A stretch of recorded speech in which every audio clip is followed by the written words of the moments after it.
Third afternoon Meatopia. Hello there. My name's Matt. I am your presenter for the day. But the real people are the other people here. So this is Ger Buckley. He was with us last year. Now, I heard rumours last year you were retiring. Clearly that hasn't happened. I'm semi-retired and what they call emeritus, so they've kept me on just to do these events all over the world. So we're the I'm winner. happy for that. So That's I'm they won't let me retire. You mustn't. And also, so Ger's a master cooper. So how many of them are there kind of left now? Really? In Ireland, we have maybe 8 or 9 coopers. In England, maybe 2 or 3. In London, at one stage, there must have been 10,000 coopers. Wow. Because all these docks would have had people making barrels to export or import everything from wine, export grain, barley, everything would have been in a barrel. So it would have been a massive trade, especially in London, for the empire. So everything went in a barrel. It was for transport more than anything else. Right. And so in fact, what you're going to demonstrate is that you're going to break one of these down and build it. I'm going to break one of these down, build it up, as it would have been done in London under Roman rule 2,000 years ago. So my job as a cooper is to repair a cask, mainly. We don't make any more in Ireland. We just import American barrels, sherry wine casks, port pipes, various casks like that. So I do mainly repair. I'm 48 years now working for the same company. Some of the younger people pointed out to me, I've only ever did one interview in my life. Been in the same job ever since. That's kind of a record in itself almost, that you never had to do a second interview. But so that's what I do. And my family, I'm 5, not 6 generations, so 200 years my family have been working at coopering. And the thing about coopering and making this barrel, this cylinder, it's literally unchanged since Roman times, since the Egyptian times, 4,500 years ago. As the first guy who invented a barrel, he made a tub to about here, and that was in Egypt 4,500 years ago. I don't do anything different today. The only difference now is I have steel hoops. That's my only difference, instead of wood hoops, like hazel or ash or those kind of woods. As metal was so expensive to make that it was the blacksmith made it for weapons and made it for tools. It was too expensive for barrels, so. So the other thing, so obviously it's all about the barrel, but the other thing, Jameson's Black Barrel specifically, you char the barrel, so that adds flavour as it sits in there for. How long does it sit in the barrel for? Minimum for Black Barrel is 7 years, right. But it can go up to maybe 12, 13 years. And I think you use some Wild Turkey bourbon barrels, then is that right? The barrels could come from anywhere. Right. They come from any distillery. We're not particular about what distillery they come from in the US. Okay. We are particular about the condition of the barrel, that it needs no repair, it's in good condition. And they use that. Sorry, but they don't use age, do they? So they're all new, the bourbon barrels. Is that right? They've been filled once with bourbon. Right. And under the rules of bourbon, you must use a brand new barrel every single time. So there's a big surplus of barrels in America after maybe 2-3 years. And that's where we buy them in, as does Scotland, as does a lot of other people. So. And do you use sherry casks as well? We use a number of variety casks. So this is American oak. The other sherry cask is European oak. Put distill it in those casks on the same day, come back 10 years later, it'll taste completely different because the oaks are different. So it depends on the time, and it depends on what type of wood. So the law in Scotland says you must mature your whiskey in oak, and the law in Ireland says you must mature it in wood. So we are able to experiment with chestnut, acacia, Japanese cedar, loads of other types of wood that give different flavours. But mainly it's oak, and it's only white oak. So, I mean, would it be, I guess, in fact, then, I mean, so each sort of different cask of Black Barrel might have a slightly different taste? A particular cask, right. But we do it in such volume that we get the taste even throughout. Right. So we might discard 700 of these barrels at one go instead of just doing one. Right, got it. So what I'm going to do is just quickly go through some of the tools. We don't have a lot of time. My most common tools would be a hammer and driver. That would be... You must hold it like this so that if you miss, it goes down the side of the driver. If I had it like this and miss, I'm going to lose my fingers. There's my most common tools.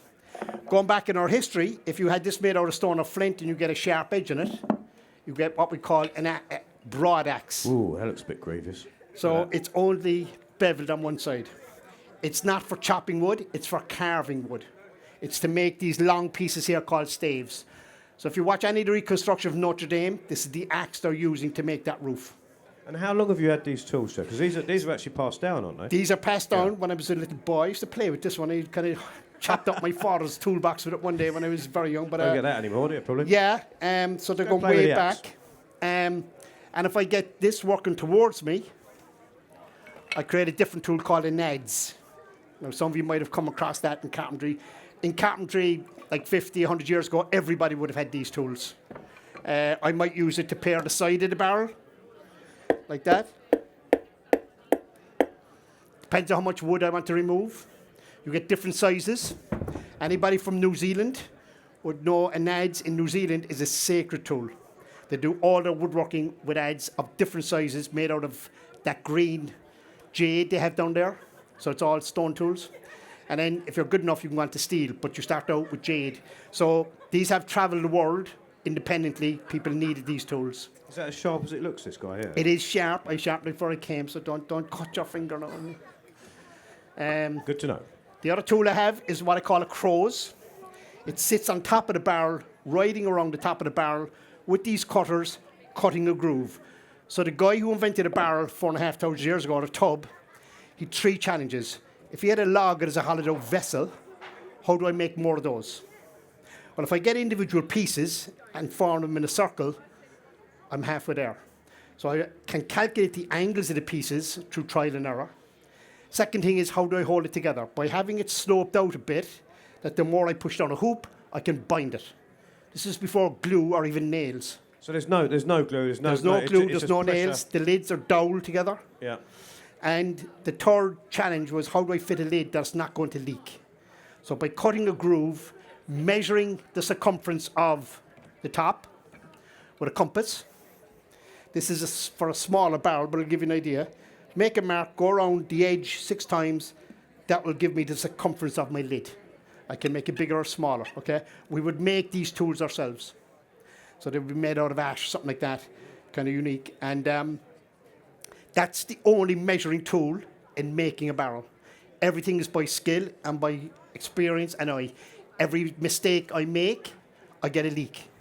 I cannot make mistakes, because once you put the whiskey in it, I can't say, oh, sorry about that, it was a bad day, whatever. No, you can't make mistakes. An expensive leak. An expensive leak. And you can, and I think, so you'll go around, while they're aging, you'll go around and check on them, and you can fix them in situ. We do, right? but the standard now is improved over time. Right. We don't allow barrels outdoors ever now anymore, because the weather will really play havoc. A warm day like today, it'll start to open up. Might rain an hour later, water gets into it, stinks the barrel, then you fill it, then you find out 10 years later it's not what you expected at all. So we've eliminated all that problem in our distillery in Midleton, in south of Ireland, Cork. So what I'm going to do, I'm going to start taking this apart. And as I said, the only thing different now is steel hoops. The other thing you might see on the edge here is B2, B3. So we mark our barrels, barrel 1, B1, barrel 2, and so on. We only fill 3 times. Because the more you fill a barrel, the less and less oak contribution you're going to get in your whiskey. And we want to know how much contribution we're going to get. So we know what we should get from a second fill barrel, or from a third fill barrel, or a first fill barrel. And will the taste be any different from a 3 to a 2? It would. It would be, right. It would be less oak contribution. The other thing to remember, why we go to such trouble to age whiskey in barrels for such a long time, is that, say, a Jameson 18 or Jameson 21, 60, 70, even 80% of the taste is from the wood. You're drinking oak. It's the oak we're trying to get into whiskey. We're not trying to get the whiskey into the oak. It's the other way around. And when I open up this in a minute now, we'll see how it smells. It's been in England a couple of months now. It might be too fresh, but we'll see. And I'll get you to maybe smell the aromas coming out of it. And the lid comes out. We'll see how we... Yeah, it's still kind of wet. There's a little bit of alcohol inside in it. Oh, hang on. So if anybody wants to just... That actually gave me a bit of a kick there. Smell that. What you're really smelling... That's very nice, huh? What you're really smelling is oak. Oh, but also, so because not everyone chars the barrel, right? So and that's going to give some caramels and stuff. The char. No. Everybody chars the barrel, but what we do different with Black Barrel is we take out the lids and we do it a second time. A second charring. Now, the reason for that is, and I'm going to explain that as we go along, when I take a piece out, is that to bend the wood, I'm going to take a piece out now and show you how it's made. So I'm going to hand out some samples here of Jameson Black Barrel, and we'll talk through it. Now, there's no better way to describe what you mean is by giving someone some whiskey.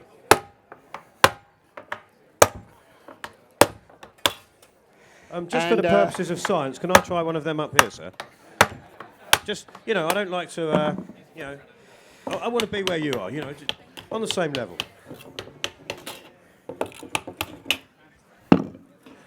And we put those hoops there. So the Irish, is it, now I'm going to pronounce this wrong probably, uisce beatha, Ishkabaha. Escabaha, that's right. So completely wrong, but the water alive, right? So we started making whiskey in Ireland first, maybe 600, 700, 800 years ago. And when English arrived, couldn't pronounce Ishkabaha, which means water of life. Virtually what I said. And ye abbreviated that to say whiskey. So she put the name on whiskey, not us. Right, okay. And then I can take a piece out, what I call a stave. Grab that. There she comes. And you can see the kind of whiskey line we have on it, the whiskey tie they call it sometimes. And you can see it's charred, okay? So what happens when we make a barrel for the first time? We want to bend the wood. So we don't bend these pieces one by one, we do it all in one go. We make a barrel like this. We light a fire inside it. There's no lids at this stage. When the wood gets hot enough after 40 or 50 minutes, it's workable. So it's not rubber. We put a cable around the end, wind in the cable, put in your whole cask, and now I've got my shape. Okay? That's called toasting the barrel. That's as far as they'll go in the wine business. And depending on the winery, they might want a light toast or a medium toast or a severe toast. They can actually measure with a thermometer how far the heat is penetrating into the wood, because that's really important in the wine business. They don't want to over oak their wines. In the whiskey business in US, they found by accident or design that barrels they had completely set fire to, that the whiskey tasted better and it matured faster. So it's really important how you cook the wood. Whether you toast it or whether you char it. This is a very light char now. It's about at level 2, goes up to level 5. So what we do with Black Barrel is we remove these lids, we set fire to it again. We want what they call down in Kentucky an alligator char. And that's a deeper cooking of the wood to crystallize and caramelize all the caramels and vanillas and everything in the oak, to release quicker, to get much more sweetness in that Jameson Black Barrel. Can I get one off you? And we'll talk through it. So, even on the nose, these glasses aren't great, but anyway, you get that sweetness coming through, kind of even toffee, vanilla definitely, and the sweetness, sláinte. Sláinte. Of course, you've all drank yours, of course, but anyway. Even without any water in it, it's very drinkable. It's kind of Jameson's bigger brother. It's a bit more sophisticated, a lot more going on, a lot more longer tasting, and the sweetness, as I was talking about. So if this was broken, as I was saying about this groove here, sits on top of the barrel, and this cuts that groove, okay? And this is the first tool that Cooper made 4,500 years ago in Egypt, specifically to do a groove. Nowadays, you might find a groove in the bottom of a drawer, in a cabinet, or something like that. That's coopering technology, okay? And if this is broken, I get the same width, same length. I can always cut a new groove with the crows. I can slip it back in, like that. All right. Now, if I hit that hoop too hard, the whole thing will fall on me. And then I can close the whole thing up. But if I was here in London 2,000 years ago under Roman rule, and my wine cask is emptied, I want to ship it back to where it came from. And even back then, it had to be Italy. There was embargoes. You couldn't be buying French wine or Spanish wine. They wanted all the money going back to Italy, back to Rome. And what the Romans discovered, if we knock this into a bundle, put all the pieces together, put all the lids together, all the hoops together, ship it back to the winery and remake the cask. The original flat pack furniture. Before IKEA ever came on the market. Exactly, yeah. And IKEA, I don't like their whiskey. I don't like their whiskey either. I'm not sure about their barrels, if they're any good either. But so, and that's what I did when I first started in the distillery 40 years ago. They used to come in from America, flat packed in a shuck, and I'd remake the cask. And that's what I'm going to do today. I'm going to knock this cask down and remake it and try and do it as fast as I can because we're under a small bit of time, are we? You're on the clock. I'm on the clock. So the only thing I do say to people, if you have a phone, if you want to video this, is I have no idea how to do it. If you put your phone on boomerang and you see it go down and come up and go down and come up and go down, it's better than the real thing, put it that way. So look, I'll just say it for this lady here. Here we go. If she gets it. All right? I'm timing I'll give you. you count it 3. Okay. Okay. I got it? 1, 2, 3. Woohoo! Down she goes. And we're on the starter's orders. So I'll put that there. Now I'd just be panicking now. I'd be like, I've just broken it. It's busted. What I have here is a template. This is what I call a master hoop. I would make these as an apprentice for every size cask you could possibly make. And when I want to make that cask, I know the length of the stave. Once I fill this with enough wood and it's tight and level, that's the size of my cask. As I said, the only measuring tool is the compass. Everything is by eye. When I'm calculating the angles of the staves, for example, I have to look at it and just decide, is this the correct angle on this width? And is this the correct angle on this width? They're not the same. So presumably they don't have to go back in the same order they came out? They Or should. do they? I should number it, so it goes Okay. back exactly as it came apart. We don't have time to that today to get all the numbers right, but anyway. So that when I put the staves together, then they match. If I get the angles wrong and it's too open, I get leaks. If it's open at the back, I get leaks. Every mistake I make, if it's a bad joint, I get leaks. I can make no mistakes. So this gentleman here is going to hand me the pieces. Going to hand me the chalk line first, and we'll stand the cask. So if I was making a brand new barrel, yeah, this is what I would do. I would put a set of staves together. Okay. And normally in a cask of this size, traditionally there'd be 27, 28 staves, so I might make 30 staves just in case one or two break on me in the bending process. And with the tools I have there, like my dad would have made these casks by hand, and he'd make one a day from start to finish. And it would be a good day's work because you're starting with raw timber and you end up with a cask. You have to make your hoops. Would that include bending the wood in a day? Everything. Right. Everything. So bending the wood, making your hoops as well. So you're doing metalwork and woodwork. So how long does the wood need to be under pressure to get the bend to stay then? Once it cools down, Right. it'll hold it. It'll hold its shape. And in America now they use steam on these, but in the wine business it's always fire direct. They're very particular about what flavors they're adding to the wood. And the last one, thank you. So what I'm going to do is start by having a wide one. I'm going to be honest, Up it against my doesn't look tie. like a barrel yet, Ger. Doesn't look like about. Give me about 2 minutes. Okay. And then I freeze my hand, and I can pick a stave. So if it was a brand new barrel for the first time, I'm going wide, then I'm going narrow, and then wide again maybe, and then maybe a little bit wider, and then narrow. So what I'm trying to do is make a circle. And if I put all the wide ones on one side, I end up with a egg-shaped cask. I'll never get it round. So I'm even trying to balance out the staves as I build it so that they work together properly. So the egg-shaped ones, I've heard they give to the Americans to make eggnog in. Is that right? The egg-shaped ones, Yeah. Eggnog casks. they were invented in Bordeaux, Okay. and they're huge. They're about 800 liters, right? Which is actually too big to call it a barrel. Right.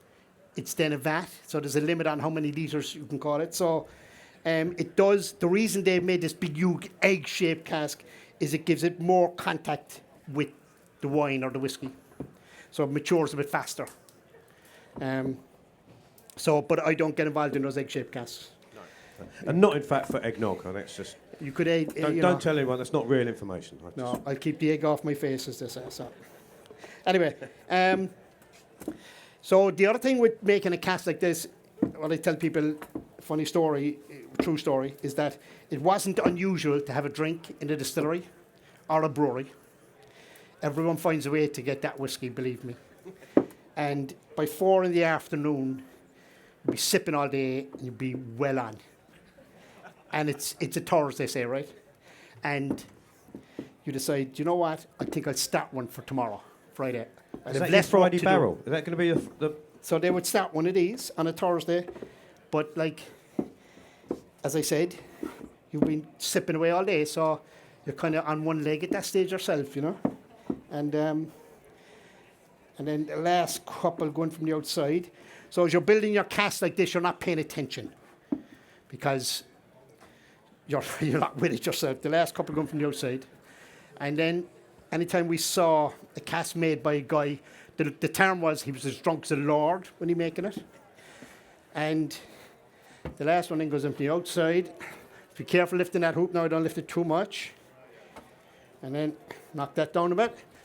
And the cask will go diagonal, like that.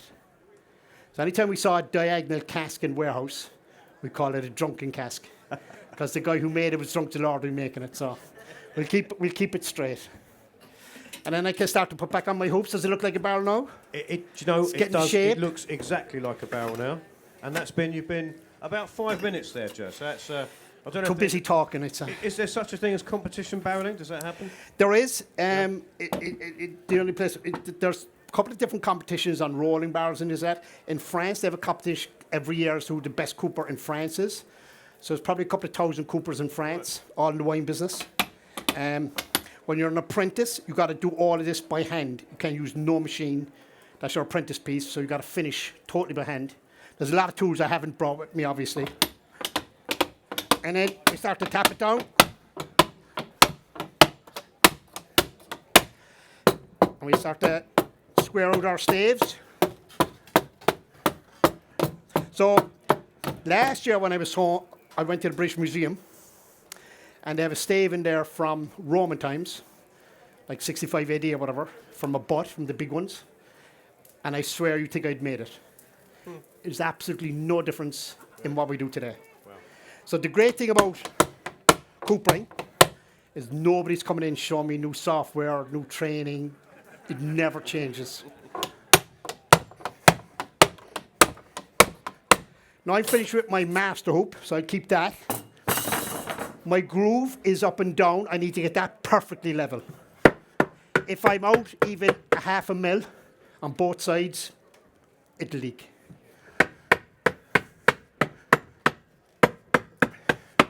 So the other thing with coopers as well is the speed at which they work.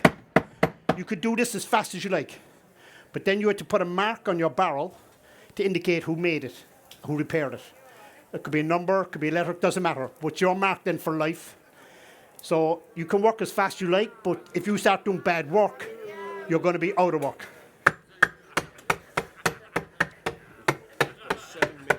7 minutes. Okay. But it's my fault. I've been gassing away as usual, asking questions.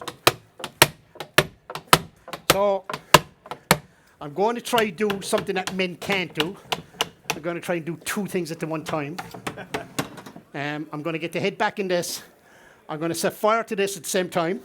Look at this. This is true so multitasking. The charring. So that one stays there. It's just, I'll take that one off, yeah. So the other thing is I must line up the lines of the groove, the direction of the grain, the lines of the wood will tell you what way the grain is running. That must line up at the front of the barrel. So when it's lying horizontal in warehouse and you put another barrel on top, it can take the weight of the one on top. Okay? Let me get that in there. And the only thing I'm missing is a rush or a reed. not sure if this is this barrel or what.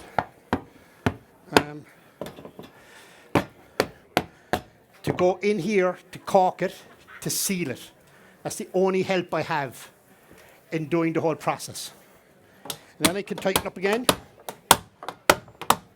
Now as I'm working on that, I'm going to char a cask.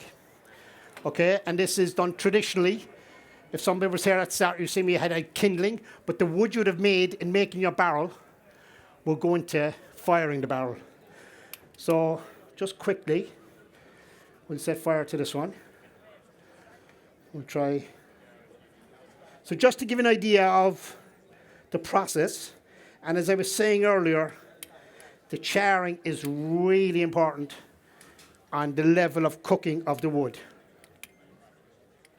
And we leave that work away while I work on this one. And what have you got in there? So all I have is kindling. Yeah. Oak? Just oak kindling, oak Right. sticks. Yeah. Normally would be the shavings. I can put this back on. And then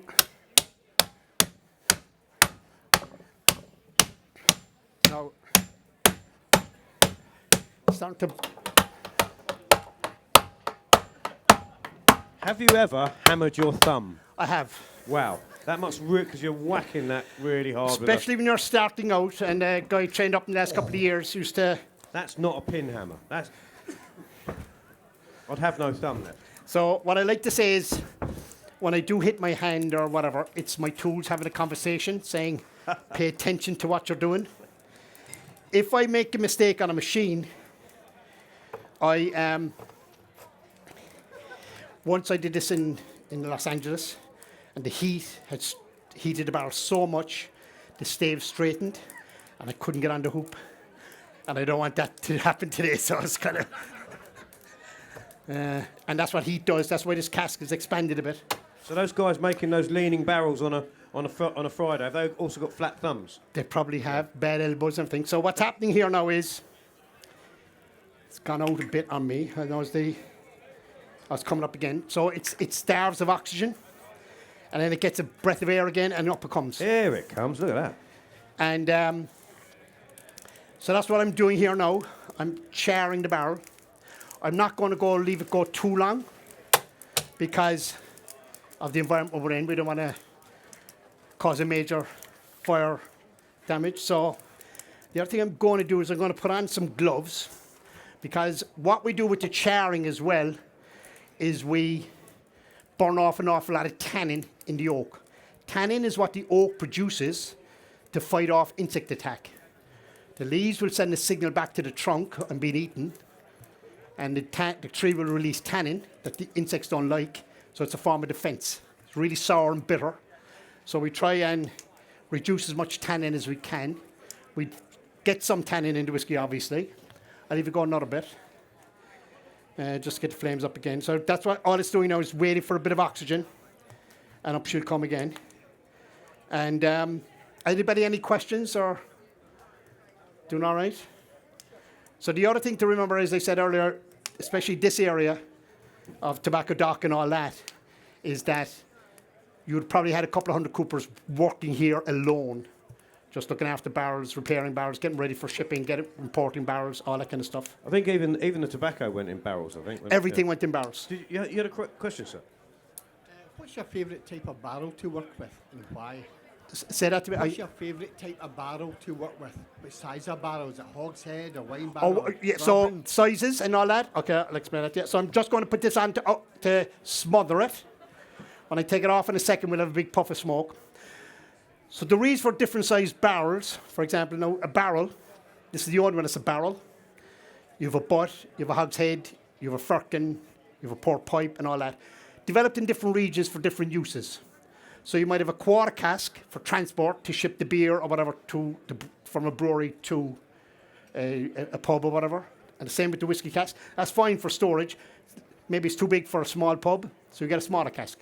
So even before anybody was bottling anything, they used to get in their beer and their whiskey, their gin, everything came in barrels. And I'll remove this now and see the smoke. So you can see the kind of yellow, that's tannin. We're burning off tannin.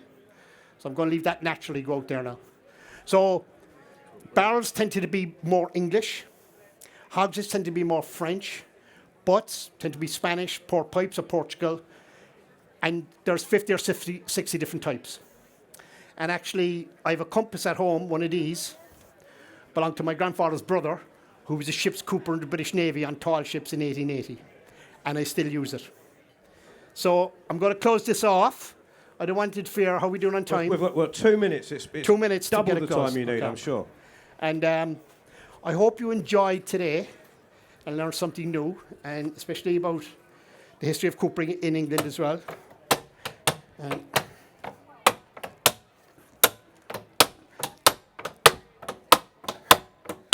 And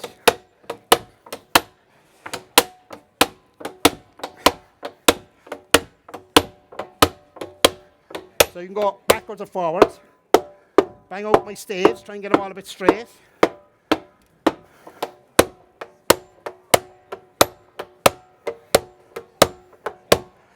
Put on my next hoop.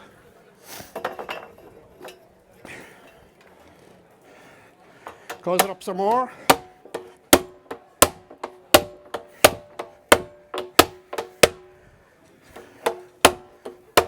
And I can put in my lid. So we fill barrels now through the top and empty through the top of the barrel. So they go on pallets. And they stay on that pallet for a lifetime as long as they don't leak. And that's really good for the barrel because it doesn't get moved, banged around, and stays in good condition. I should put a rush in there if I had one.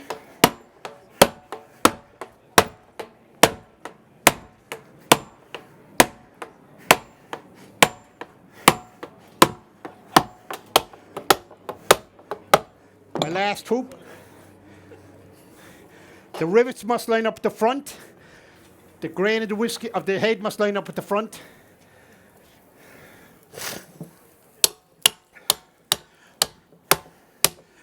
Now, get it down as far as I can.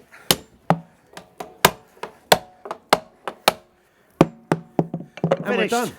Thank you for, look at that, and virtually bang on time. Bang on time. That is a man who knows exactly what he's doing, and he will know what he's doing the next time because there's no AI in barrel making. There's no AI. It's not coming my way anytime soon. Enjoy the rest of your day here. It's an amazing festival of It's barbecue really food. good to so see you again. Thank you so much. And, Thanks a lot. I'm so glad you didn't retire. Yes, I'll keep coming to these events because I enjoyed them so much. Thank you very much. Thank you. Ger Buckley and a bit of Jameson's Black Barrel there, which was, I found quite pleasing.